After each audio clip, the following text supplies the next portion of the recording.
जय हिंद बच्चों। Body fluids and circulation का नेक्स्ट पार्ट लिम्फ और टिश्यू फ्लूइड। ठीक है, तो लिम्फ क्या होता है? लिम्फ एक दूसरा फ्लूइड है हमारी बॉडी में, जो मैंने कल बताया था ब्लड से ही बनता है और फिर ब्लड में ही मिक्स हो जाता है।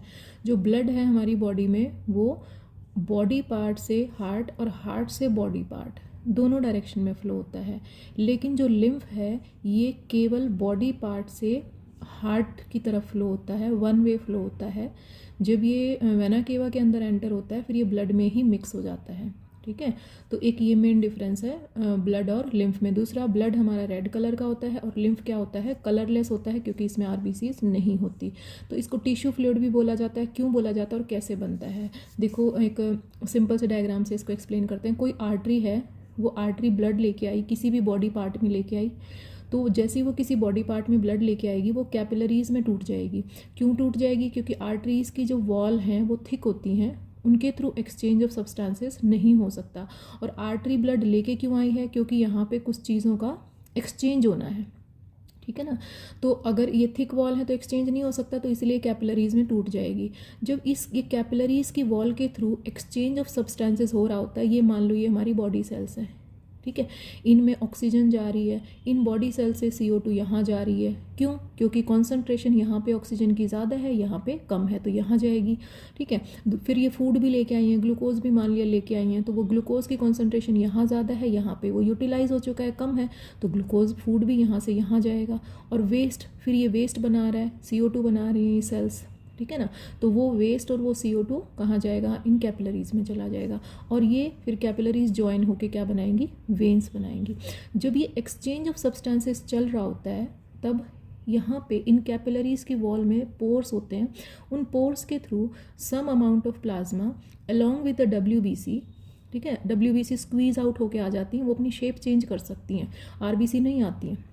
तो WBC उन पोर्स के थ्रू स्क्वीज आउट होके निकल आती हैं, क्योंकि वो अपनी शेप चेंज कर सकती हैं, और थोड़े बहुत प्रोटीन्स यहाँ पे फ्लो होने लग जाते हैं। इसी को टिश्यू फ्लूइड कहा जाता है या लिम्फ कहा जाता है। अब इसके काम क्या हैं? क्या फंक्शन है लिम्फ के या टिश्यू फ्लूइड के? सबसे पहला तो ये एक्सचेंज ऑफ सब्सटेंसेस में हेल्प करता है।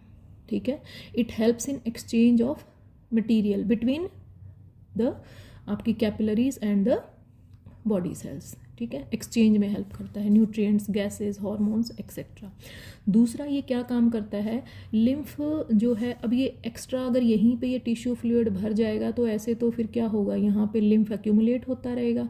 नहीं, धीरे धीरे ना ये लिम्फ की कैपिलरीज कलेक्ट करती रहती हैं और इसको लिम्फ वेसल्स में ड्रेन करती रहती हैं। तो ये बनता रहता है, लिम्फ वेसल्स में जाता रहता है, लिम्फ वेसल्स वापस उसको वेना केवा में जो है ड्रॉप कर देती हैं। ठीक है, तो इस तरीके से ये बनता रहता है और वापस ब्लड में मिक्स होता रहता है, यूनिडायरेक्शनल फ्लो होता है। अब दूसरा फंक्शन क्या है इसका? कि इसके अंदर लिम्फ वेसल्स के अंदर जगह जगह मास ऑफ WBCs होते हैं, लिम्फ नोड्स होते हैं। तो लिम्फ नोड्स में WBCs हैं और वो हमारी क्या है, किसके लिए रिस्पॉन्सिबल हैं? वो हमारे इम्यून रिस्पॉन्स के लिए ज़रूरी हैं, हमें इम्यूनिटी प्रोवाइड करने के लिए ज़रूरी है। तीसरा इंपॉर्टेंट फंक्शन है कि ये फ़ैट के ट्रांसपोर्ट में हेल्प करता है, फ़ैट के एब्जॉर्प्शन में हेल्प करता है। जो फ़ैट के डाइजेस्टेड फ़ैट होती है ना बेटा इंटेस्टाइन में, वो उसके मॉलिक्यूल्स बड़े होते हैं, वो ब्लड कैपिलरीज में, ब्लड वेसल्स में एब्जॉर्ब नहीं हो पाते हैं। तो इसीलिए वो कहाँ एब्जॉर्ब होते हैं? वो लैक्टील्स में या लिम्फ कैपिलरीज में, लिम्फ वेसल्स में एब्जॉर्ब हो जाते हैं फ्रॉम द इंटेस्टाइनल विलाई। तो इतनी डिटेल अगर आपको ना याद रहे तो सीधा लिख देना, it helps in transport of fats. Okay, उसके बाद आ जाते हैं सर्कुलेटरी पाथवे। दो तरह के सर्कुलेटरी सिस्टम होते हैं, एक होता है ओपन सर्कुलेटरी सिस्टम, दूसरा होता है क्लोज्ड सर्कुलेटरी सिस्टम। जो ओपन सर्कुलेटरी सिस्टम है, इसका मतलब क्या है कि ब्लड जो है वो बॉडी कैविटी में फिल्ड होता है, ब्लड वेसल्स में फ्लो नहीं होता। और ये ओपन सर्कुलेटरी सिस्टम प्रेजेंट होता है आर्थ्रोपोडा में और मोलस्का में। दो ही पॉइंट याद रख लो, बहुत है। ठीक है, डायरेक्टली जो बॉडी ऑर्गन्स हैं वो उस ब्लड में बेद कर रहे होते हैं। ठीक है, उसी उनको डायरेक्टली ब्लड सप्लाई हो रहा होता है। दूसरा है क्लोज्ड सर्कुलेटरी सिस्टम, जो फाइलम एनेलिडा है और आगे कॉर्डेट्स हैं जितने भी हैं, पाइसेस हैं, एम्फीबियंस हैं, रेप्टाइल्स हैं, ठीक है, मैमल्स, एवीज वगैरह, सब में क्लोज्ड सर्कुलेटरी सिस्टम होता है। यानी कि हमारी बॉडी में जो ब्लड है वो हार्ट पंप करता है and that flows into the blood vessel. तो ऐसे कैविटी में नहीं होता है, ब्लड वेसल्स में फ्लो होता है, ठीक है। तो इसमें भी 2 पॉइंट हो गए कि यहाँ पे blood flows into blood vessels, दूसरा ये एग्जाम्पल दे देना, दैट्स इट। उसके बाद आ जाते हैं हम वर्टिब्रेट्स के जो हार्ट हैं फिश का कैसा होता है, एम्फीबियंस का कैसा होता है, रेप्टाइल्स का कैसा होता है, और मैमल्स और बर्ड्स में कैसा हार्ट होता है और कैसा सर्कुलेशन होता है, ठीक है। ये पैराग्राफ को मैंने एक छोटे से डायग्राम के थ्रू एक्सप्लेन करा है, वो देख लेते हैं। देखो, जो सबसे पहले जो फिश होती है ना, फिश का जो हार्ट होता है 2 चैम्बर्ड होता है, एक एट्रिया होता है और एक वेंट्रिकल होता है। पूरी बॉडी से डीऑक्सीजनेटेड ब्लड एट्रिया में आएगा, एट्रिया से वेंट्रिकल में, वेंट्रिकल से गिल्स में जाएगा, और गिल्स में वो डीऑक्सीजनेटेड ब्लड ऑक्सीजनेटेड हो जाएगा, और oxygenated blood directly body parts को भेज दिया जाता है, ठीक है। तो फिश में सिंगल सर्कुलेशन होता है, ब्लड एक ही बार इनके हार्ट से पास होता है, और वो ब्लड कैसा होता है, डीऑक्सीजनेटेड ब्लड होता है। तो इसलिए फिश का हार्ट कैसा होता है, वीनस हार्ट बोला जाता है, क्योंकि डीऑक्सीजनेटेड ब्लड फ्लो होता है, और सिंगल सर्कुलेशन होता है इसमें, क्योंकि ब्लड एक ही बारी हार्ट से फ्लो होता है। उसके बाद आ जाते हैं एम्फीबियंस और रेप्टाइल्स। एम्फीबियंस और रेप्टाइल्स में जो हार्ट होता है वो 3 चैम्बर्ड होता है, 2 एट्रिया, एक वेंट्रिकल।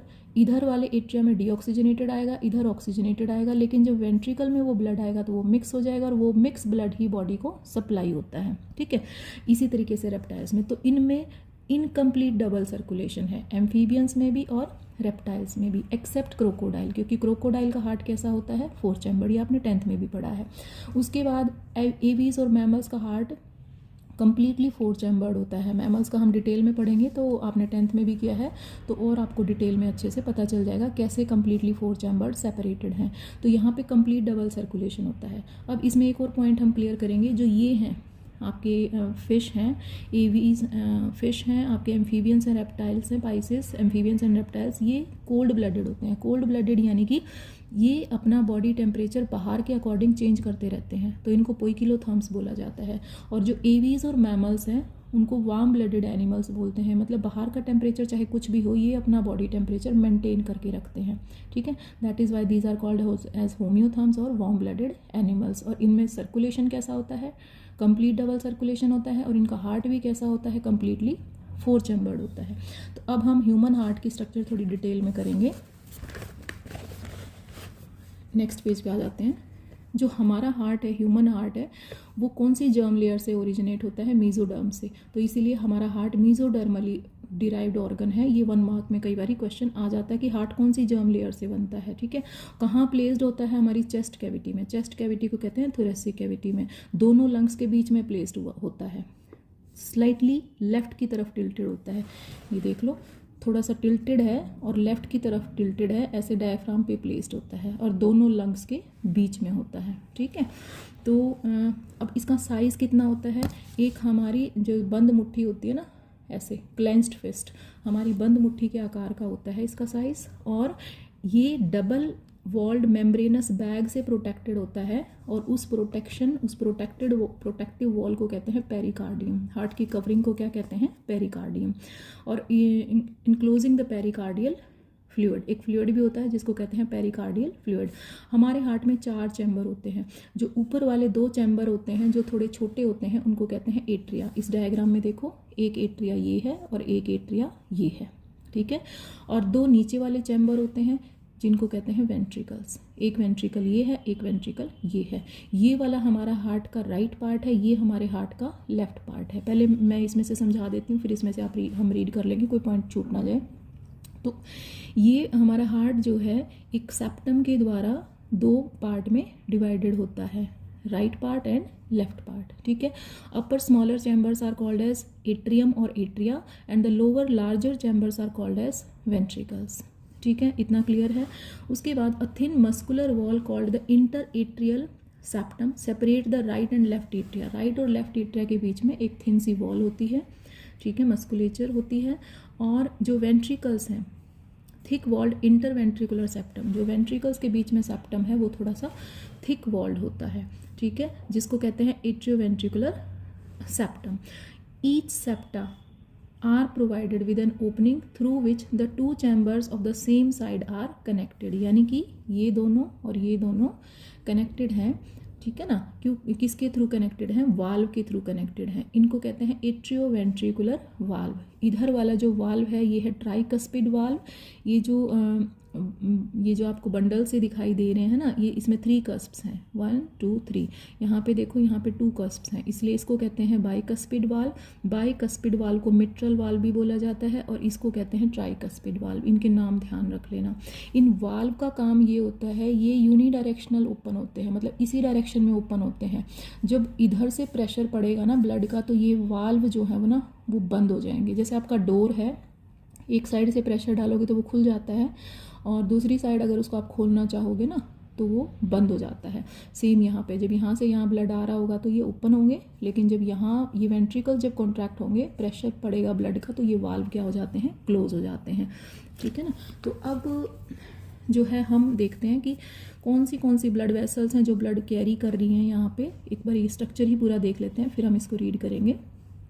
देखो यहाँ पे इस वाले जो राइट एट्रियम है, यहाँ पे एक सुपीरियर वेना केवा, एक इन्फीरियर वेना केवा पूरी बॉडी से डीऑक्सीजनेटेड ब्लड यहाँ लेके आएंगी। वो डीऑक्सीजनेटेड ब्लड एट्रिया से जाएगा वेंट्रिकल में। जो वेंट्रिकल कॉन्ट्रैक्ट होगा तो ये वाल्व क्लोज हो जाएंगे, और ये जो सेमील्यूनर वाल्व हैं ये ओपन हो जाएंगे, और ब्लड जाएगा पल्मोनरी आर्टरी में। पल्मोनरी आर्टरी 2 ब्रांचेज में डिवाइड हो रही है, एक इधर और एक इधर। तो ये वाली लेके जाएगी ब्लड को एक लंग में, और ये दूसरी वाली लेके जाएगी दूसरे लंग में। ठीक है। तो पल्मोनरी आर्टरी की 2 ब्रांच क्यों होती हैं, क्योंकि एक लेफ्ट लंग में लेके जाएगी और एक राइट लंग में लेके जाएगी। ठीक है। तो लंग्स में ब्लड का क्या होगा, ये जो ब्लू दिखा रखी है ये डीऑक्सीजनेटेड ब्लड को रिप्रेजेंट कर रही है, यानी कि पल्मोनरी आर्टरी कैसा ब्लड लेके जाएगी, डीऑक्सीजनेटेड। कहाँ लेके जाएगी, लंग्स में। लंग्स में क्या होगा, फिर एक्सचेंज ऑफ गैसेज होगा, यानी कि इस ब्लड में से कैपिलरीज के थ्रू कार्बन डाइऑक्साइड निकल जाएगी, और जो लंग्स में ऑक्सीजन है वो इसके अंदर मिक्स हो जाएगी। तो वो ब्लड कैसा हो जाएगा, ऑक्सीजनेटेड। ऑक्सीजनेटेड ब्लड यहाँ आएगा, पल्मोनरी वेन्स लेके आएंगी कहाँ पे, लेफ्ट एट्रियम में। लेफ्ट एट्रियम से वाल्व के थ्रू, बाइकस्पिड वाल्व के थ्रू जाएगा लेफ्ट वेंट्रिकल में, और जब लेफ्ट वेंट्रिकल कॉन्ट्रैक्ट होगा तो ये वाले वाल्व क्लोज हो जाएंगे, और जो इस अयोटा के यहाँ पे सेमील्यूनर वाल्व है ये ओपन हो जाएंगे, और ब्लड जाएगा हमारा अयोटा में। अब अयोटा की बहुत सारी ब्रांचेस होती हैं। अयोटा हमारी बॉडी की लार्जेस्ट आर्टरी है, सिस्टेमिक आर्टरी है अयोटा, लार्जेस्ट आर्टरी है। ये क्या करेगी, इसकी बहुत सारी ब्रांचेस जो हैं पूरी बॉडी में हमारी ब्लड सप्लाई करेंगी फ्रॉम हेड टू टो। अब देखो, अब इसकी मस्कुलेचर देख लो, वॉल देख लो। जो एट्रिया हैं इनकी जो वॉल है वो थिन है कंपैरेटिवली, और जो वेंट्रिकल्स हैं इनकी जो वॉल है वो थिक है। ठीक है। तो ये थिन है और ये थिक है। इसका रीज़न क्या है, जो एट्रिया है इससे ब्लड वेंट्रिकल्स में ही जा रहा है, जो कि उसके जस्ट नीचे हैं, तो ज़्यादा stronger contraction is not required. जबकि वेंट्रिकल से जो ब्लड जा रहा है वो अगेंस्ट द ग्रेविटी जा रहा है, तो अगेंस्ट द ग्रेविटी भेजने के लिए यहाँ stronger contraction of muscles is required. ठीक है। अब इन दोनों में से भी देखो तो इसकी जो वॉल है वो ज़्यादा थिक है, क्योंकि देखो इसमें भी अगेंस्ट द ग्रेविटी जा रहा है, इसमें भी, लेकिन इससे जो ब्लड जा रहा है वो लंग्स में ही जा रहा है, जो कि नियर बाय सिचुएटेड है, थोरेसिक कैविटी में ही। लेकिन यहाँ से जो ब्लड जाएगा, जो अयोटा लेके जाएगी, अयोटा के थ्रू तो ब्लड पूरी बॉडी में जाएगा फ्रॉम हेड टू टो, तो उसके लिए stronger pressure is required. That is Y इसकी जो मस्कुलेचर है वो सबसे ज़्यादा थिक होती है। अब आ जाओ उसके बाद कि जो हार्ट में कॉन्ट्रैक्शन और रिलैक्सेशन जो होती है वो कहाँ पे बिगिन होती है। हमारा जो हार्ट है वो ऑटो एक्साइटेबल है, यानी कि इसी के अंदर सिस्टम है, नोडल मस्कुलेचर है, जो कि वेव ऑफ कॉन्ट्रैक्शन जहाँ पे स्टार्ट होती है। ये एक राइट एट्रियम में यहाँ पे दिख रहा है SA node, cyano atrial node.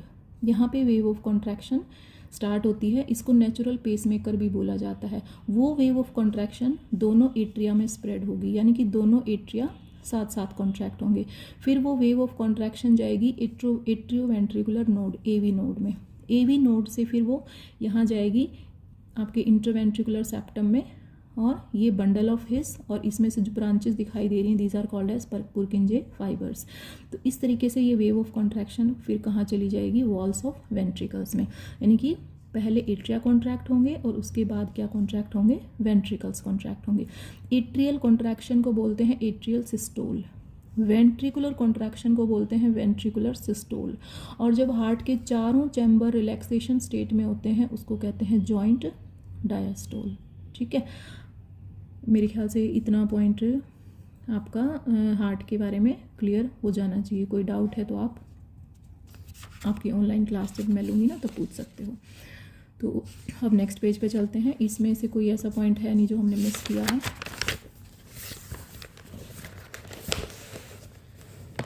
ये अब सारा इसमें यही दिया हुआ है, SA नोड, AV नोड, इसी के बारे में दिया हुआ है। तो ये ऑटो एक्साइटेबल है हमारा हार्ट, ठीक है, मायोजेनिक है। तो हमारा जो हार्ट है वो पर मिनट कितने टाइम बीट करता है नॉर्मली, 70 to 75। तो उसका एवरेज हम ले लेते हैं, 72 टाइम्स पर मिनट हमारा हार्ट बीट करता है। तो ये 1 मार्क में बहुत बड़ी क्वेश्चन आ जाता है। अब है कार्डियक साइकिल, कि हमारे जो हार्ट में क्या क्या, कार्डियक साइकिल में क्या क्या इंक्लूडेड होता है। Atrial systole, ventricular systole, joint diastole, ये सब हमारे कार्डियक साइकिल में इंक्लूडेड होते हैं। तो उसी की यहाँ पे डिटेल बताई गई है, ठीक है। तो हम एक बार इसको पूरा पढ़ लेते हैं। जॉइंट डायस्टोल क्या होता है, जब चारों चैम्बर हार्ट के, all the 4 chambers of the heart जब रिलैक्सेशन स्टेट में होते हैं, रिलैक्स स्टेट में होते हैं, then they are called as in joint diastole. वो जॉइंट डायस्टोल की स्टेट में होते हैं। As the tricuspid and bicuspid valves are open, blood from the pulmonary veins and vena cava flows into the left and right atrium respectively। ये जो मैंने समझाया है ना बेटा आपको पीछे, सर्कुलेशन ऑफ ब्लड, ये वही है, उसी का थ्योरेटिकल एक्सप्लेनेशन की गई है। मैं एक और दोबारा डायग्राम बनाती हूँ। देखो, जब इस राइट एट्रियम में वेना केवा से ब्लड आ रहा होता है, simultaneously almost at the same time इसमें लेफ्ट एट्रियम में पल्मोनरी वेन से ब्लड आ रहा होता है। यहाँ पे डीऑक्सीजनेटेड आएगा, यहाँ पे ऑक्सीजनेटेड आएगा, ठीक है। तो ये रिलैक्सेशन स्टेट में है और ये वाल्व भी ओपन है, तो ब्लड यहाँ पे आ रहा है और कॉन्टीन्यूसली धीरे धीरे थोड़ा थोड़ा ब्लड यहाँ पे जा रहा है, ठीक है। फिर जब ये ऐसे नोड जब वेव ऑफ कॉन्ट्रैक्शन इनिशिएट करेगा, तो ये फिर एट्रिया जो है वो कॉन्ट्रैक्ट होंगे और ब्लड प्रेशर से जाएगा, ठीक है। जो वेंट्रिकल्स फिल हो जाएंगे कम्प्लीटली, राइट और लेफ्ट वेंट्रिकल, तो तब तक वेव ऑफ कॉन्ट्रैक्शन भी यहाँ पहुँच चुकी होगी, तो ये कॉन्ट्रैक्ट होंगे। जब ये कॉन्ट्रैक्ट होंगे तो ये वाल्व, बाइकस्पिड और ट्राइकस्पिड वाल्व क्लोज हो जाएंगे उस प्रेशर की वजह से, और ये जो पल्मोनरी आर्टरी है या अयोटा है, इनके जो वाल्व हैं, जो सेमील्यूनर वाल्व हैं, वो ओपन हो जाएंगे उस प्रेशर की वजह से, और यहाँ से ब्लड जाएगा पल्मोनरी आर्टरी में और यहाँ से ब्लड जाएगा अयोटा में। तो यही चीज़ उसमें एक्सप्लेन की गई है। उसको एक बार रीड कर लेना, कोई डाउट हो तो मेरे से पूछ लेना, ठीक है। अब आते हैं हम नेक्स्ट पॉइंट पे, डिफरेंट इवेंट्स सिस्टोल और डायस्टोल में क्या क्या इवेंट्स होती हैं। जो हमारा हार्ट है वो 72 टाइम्स पर मिनट बीट करता है, ठीक है। तो एक अगर आप ड्यूरेशन निकालोगे एक कार्डियक साइकिल की, तो वो आएगी हमारी 0.8 सेकेंड, ठीक है ना। यानी कि 60 सेकेंड में 72 टाइम्स है, तो 1 सेकेंड में कितना होगा, मतलब जो उसकी ड्यूरेशन होगी, सॉरी, एक कार्डियक साइकिल की, वो कितनी होगी, 0.8 सेकेंड। अब जो है स्ट्रोक वॉल्यूम क्या होता है। स्ट्रोक वॉल्यूम होता है कि एक बारी में वेंट्रिकल कितना ब्लड पंप आउट करता है एक बारी में, वो होता है 70 ml, ठीक है ना, 70 ml। तो 1 मिनट में कितना पंप आउट करेगा, उसको कहेंगे कार्डियक आउटपुट। तो कार्डियक आउटपुट वो है the volume of blood pumped out by each ventricle पर मिनट। तो हम क्या करेंगे, इस 70 ml को 72 से मल्टीप्लाई करेंगे, तो वो हमारा ऑलमोस्ट 5000 ml या उसको 5 लीटर भी कह सकते हैं। तो कार्डियक आउटपुट हमारी कितनी हो जाती है, 5 लीटर। तो हमारा जो बॉडी है उसमें एबिलिटी होती है कि वो अल्टर कर सकता है स्ट्रोक वॉल्यूम को और हार्ट रेट को और कार्डियक आउटपुट को अकॉर्डिंग टू द रिक्वायरमेंट, ठीक है। तो जो एथलीट्स होते हैं, डेफिनेटली उनकी जो कार्डियक आउटपुट होती है वो एक साधारण इंसान से ज़्यादा होती है, क्योंकि वो ज़्यादा फिजिकल एक्टिविटी करते हैं, वो ज़्यादा एनर्जेटिक होते हैं, वो ज़्यादा फिजिकली एक्टिव होते हैं, ठीक है। अब जो है हार्ट में 2 साउंड होती हैं। हार्ट की जो साउंड सुनी जाती है, उसको सुनने के लिए जो इंस्ट्रूमेंट डॉक्टर यूज़ करते हैं, जो वो गले में लटका के घूमते हैं, स्टेथोस्कोप, ठीक है। तो वो हार्ट साउंड को सुनने के लिए यूज़ किया जाता है। ये 1 मार्क में आ सकता है। फर्स्ट हार्ट साउंड होती है लब। ये कौन सी हार्ट साउंड होती है, जो कब प्रोड्यूस होती है, ट्राइकस्पिड और बाइकस्पिड वाल्व के बंद होने से जो साउंड आती है उसको कहते हैं लब। और दूसरी हार्ट साउंड होती है डब। ये कब प्रोड्यूस होती है, ये closure of semilunar valve. Semilunar valve जब क्लोज होते हैं, ये उसकी आवाज़ होती है, ठीक है। तो इन साउंड्स को स्टेथोस्कोप का यूज़ किया जाता है इन साउंड्स को सुनने के लिए। उसके बाद है इलेक्ट्रोकार्डियोग्राफ, ठीक है ना। आपने देखा होगा एक मशीन होती है, उससे जो है आपका हार्ट की एक्टिविटी, कार्डियक एक्टिविटी मेजर की जाती है, एक ग्राफ सा आता है मॉनिटर पे, ठीक है ना, उससे पता चल जाता है कि भाई हार्ट का जो फंक्शनिंग है वो प्रॉपर है या नहीं। तो उस मशीन को बोलते हैं इलेक्ट्रोकार्डियोग्राफ। और जो एक ग्राफ ऑब्टेन होता है ऐसे PQRST वेव्स का, उसको बोलते हैं इलेक्ट्रोकार्डियोग्राम। कई बार बच्चे इसी को गलत कर देते हैं, ये तो ध्यान रखना है इस चीज़ का। Machine is called as graph and the graph obtained is called as gram. Okay, तो अब इसमें एक इम्पॉर्टेंट क्वेश्चन क्या आता है, ये जो आपका ग्राफ दे रखा है ना बेटा, इसी पे क्वेश्चन आ जाता है। कई बार तो ये दिया हुआ होता है, एक बारी पेपर में आया था, और कई बारी ये ड्रॉ करना होता है और ये इन वेव्स को एक्सप्लेन करना होता है कि ये वेव क्या क्या डिनोट कर रही है। जो P वेव है वो डिनोट कर रही है एट्रिया की कॉन्ट्रैक्शन को या एक्साइटेशन को, ठीक है। और जो QRS वेव है दैट इज़ वो क्या रिप्रेजेंट कर रही है, वो वेंट्रिकल्स डिपोलराइजेशन या कॉन्ट्रैक्शन को रिप्रेजेंट कर रही है, ठीक है। और जो T वेव है, T वेव रिप्रेजेंट कर रही है कि जो वेंट्रिकल्स हैं वो नॉर्मल वापस से नॉर्मल स्टेट में आ गए हैं, रीपोलराइजेशन, ठीक है, कॉन्ट्रैक्शन वाली डीपोलराइजेशन और वापस से नॉर्मल स्टेट में आ रहे हैं, तो that is called as repolarisation. और जो T वेव है ये वाली, ये T वेव रिप्रेजेंट करती है सिस्टोल का एंड। तो बस इतना ही ध्यान रख लेना, और ये वेव्स क्या रिप्रेजेंट कर रही हैं ये बताना है आपने, ठीक है। उसके बाद है डबल सर्कुलेशन। हमारा, मैंने एक्सप्लेन किया, हमारे हार्ट में ब्लड एक साइकिल में 2 बारी फ्लो होता है। So flow of blood twice through the heart in each cycle is called as double circulation. तो एवीज और मैमल्स में कंप्लीट डबल सर्कुलेशन होता है, ये हमने पहले कर लिया है, ठीक है ना। और हार्ट की जो खुद की मसल्स हैं, हार्ट की मसल्स को जो ब्लड सप्लाई होती है उसको कहते हैं किसके थ्रू सप्लाई, जो कार्डियक मस्कुलेचर को ब्लड सप्लाई होती है वो कोरोनरी आर्टरी। कोरोनरी आर्टरी जो है एक आर्टरी होती है जो कि हार्ट की मसल्स को ब्लड सप्लाई करती है। So that is called as coronary system of blood circulation. तो कोरोनरी सिस्टम हार्ट की मस्कुलेचर को ही ब्लड सप्लाई करता है, ठीक है। अब एक होता है सिस्टेमिक सर्कुलेशन, एक होता है पल्मोनरी सर्कुलेशन, ठीक है। So what is this systemic circulation और व्हाट इज़ पल्मोनरी सर्कुलेशन, और इनका फंक्शन क्या है। देखो, अब ये है हमारा सिस्टेमिक सर्कुलेशन और ये है हमारा पल्मोनरी सर्कुलेशन, ठीक है। सिस्टेमिक में क्या आएगा, लेफ्ट वेंट्रिकल से ऑक्सीजनेटेड ब्लड बॉडी पार्ट में गया और बॉडी पार्ट से डीऑक्सीजनेटेड ब्लड राइट एट्रिया में आया, this is called as systemic circulation. What is pulmonary circulation, आपकी राइट वेंट्रिकल से डीऑक्सीजनेटेड ब्लड लंग्स में गया और लंग्स से ऑक्सीजनेटेड ब्लड लेफ्ट एट्रियम में आया, this is called as pulmonary circulation, ठीक है। तो इसका काम क्या है, बॉडी पार्ट्स को ऑक्सीजनेटेड ब्लड सप्लाई करना, और इसका काम क्या है, डीऑक्सीजनेटेड ब्लड लंग्स में लेके जाना ताकि उसका ऑक्सीजनेशन हो सके, ठीक है ना। अब है रेगुलेशन ऑफ कार्डियक एक्टिविटी। हमारा ये इसमें स्टार्टिंग का पॉइंट जो है ये हमने पहले भी कवर किया कि नॉर्मल जो है हार्ट की एक्टिविटी है हमारी वो इंट्रिंसिकली रेगुलेटेड है, ठीक है ना। तो इसीलिए ऑटो रेगुलेटेड है, मायोजेनिक है हमारा हार्ट। एक स्पेशलाइज्ड मस्कुलर टिश्यू मसल्स होती हैं हमारे हार्ट में जिनको कहते हैं नोडल टिश्यू, जैसे SA नोड, AV नोड, ये सब होते हैं। तो हमारा हार्ट क्या है, मायोजेनिक है। उसके बाद है कि जो ब्रेन से जो कंट्रोल होता है वो किस तरीके से होता है, a special neural centre in the medulla oblongata, ठीक है ना। हमारा जो मेडुला ओब्लोंगेटा है, ब्रेन का जो पार्ट है, वो हार्ट के फंक्शंस को, कार्डियक फंक्शंस को मॉडरेट करता है, मतलब रेगुलेट करता है। कैसे, ऑटोनॉमिक नर्वस सिस्टम से, जिस पे हमारा कोई वॉलंटरी कंट्रोल नहीं होता है, ठीक है ना। अपने आप चलता रहता है, ना तो हम अपनी हार्ट बीट को फास्ट कर सकते ना स्लो कर सकते, वो that is regulated by some hormones, adrenal medulla के hormones, and it is also regulated by medulla.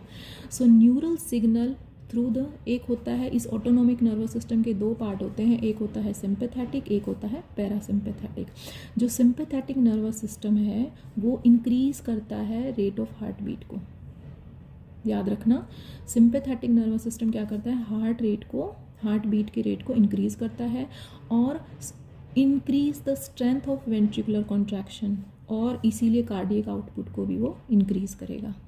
जो पैरासिम्पैथेटिक है वो इसका उल्टा काम करता है, एक का याद रख लो दूसरा अपने आप याद हो जाएगा। जो पैरासिम्पैथेटिक न्यूरल सिग्नल्स हैं वो रेट ऑफ हार्ट बीट को डिक्रीज करेगा, speed of conduction of action potential को भी डिक्रीज करेगा और कार्डियक आउटपुट को भी डिक्रीज करेगा। दूसरा कुछ हार्मोन्स भी हैं जो इसको कार्डियक आउटपुट को क्या करते हैं, इंक्रीज करते हैं।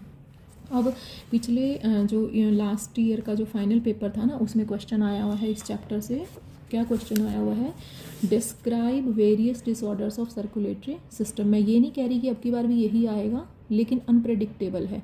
कभी हार्ट का डायग्राम भी आ सकता है, कभी डबल सर्कुलेशन एक्सप्लेन करना भी आ सकता है, ठीक है, कभी ये PQRST वेव्स भी आ सकती, कुछ भी आ सकता है, तो आपने पूरा कवर करना है। अब है डिसऑर्डर्स ऑफ सर्कुलेटरी सिस्टम। सबसे पहला है हाई ब्लड प्रेशर, जिसको कहते हैं हाइपरटेंशन। लो ब्लड प्रेशर को कहते हैं हाइपोटेंशन।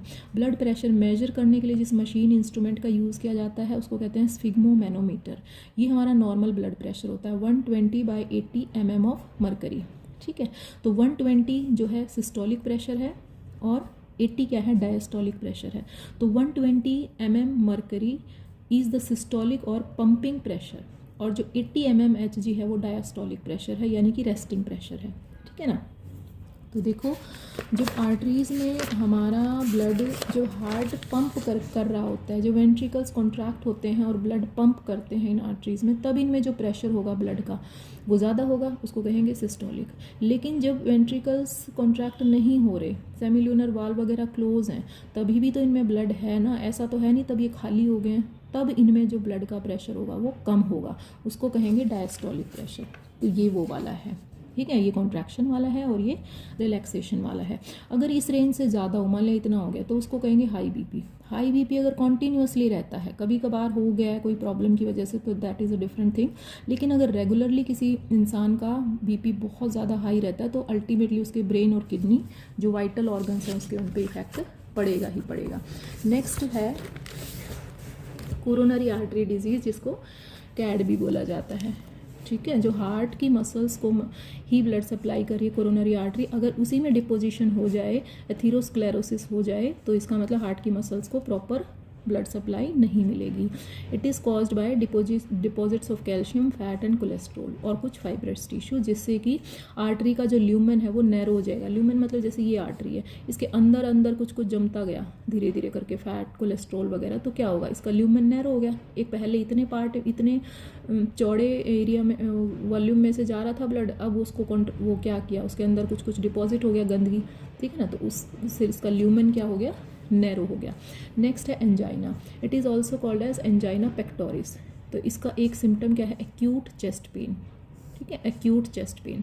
तो इनफ ऑक्सीजन नहीं मिल पाती है हार्ट की मसल्स को, जिसकी वजह से क्या होता है, एक्यूट चेस्ट पेन होता है। ये सब में हो सकती है, किसी में भी, मैन वुमेन में, ऐसा नहीं कि किसी स्पेसिफिक को इफेक्ट करेगी, लेकिन ज़्यादातर ये एल्डरली लोगों में ज़्यादा होती है। उसके बाद है, एक है हार्ट फेलियर, एक है कार्डियक अरेस्ट और एक है हार्ट अटैक। तीनों डिफरेंट है, ठीक है। हार्ट फेलियर का मतलब क्या है, the state of heart when it is not pumping blood effectively, ठीक है, बॉडी की रिक्वायरमेंट के अकॉर्डिंग ये इफेक्टिवली जो है काम नहीं कर रहा है।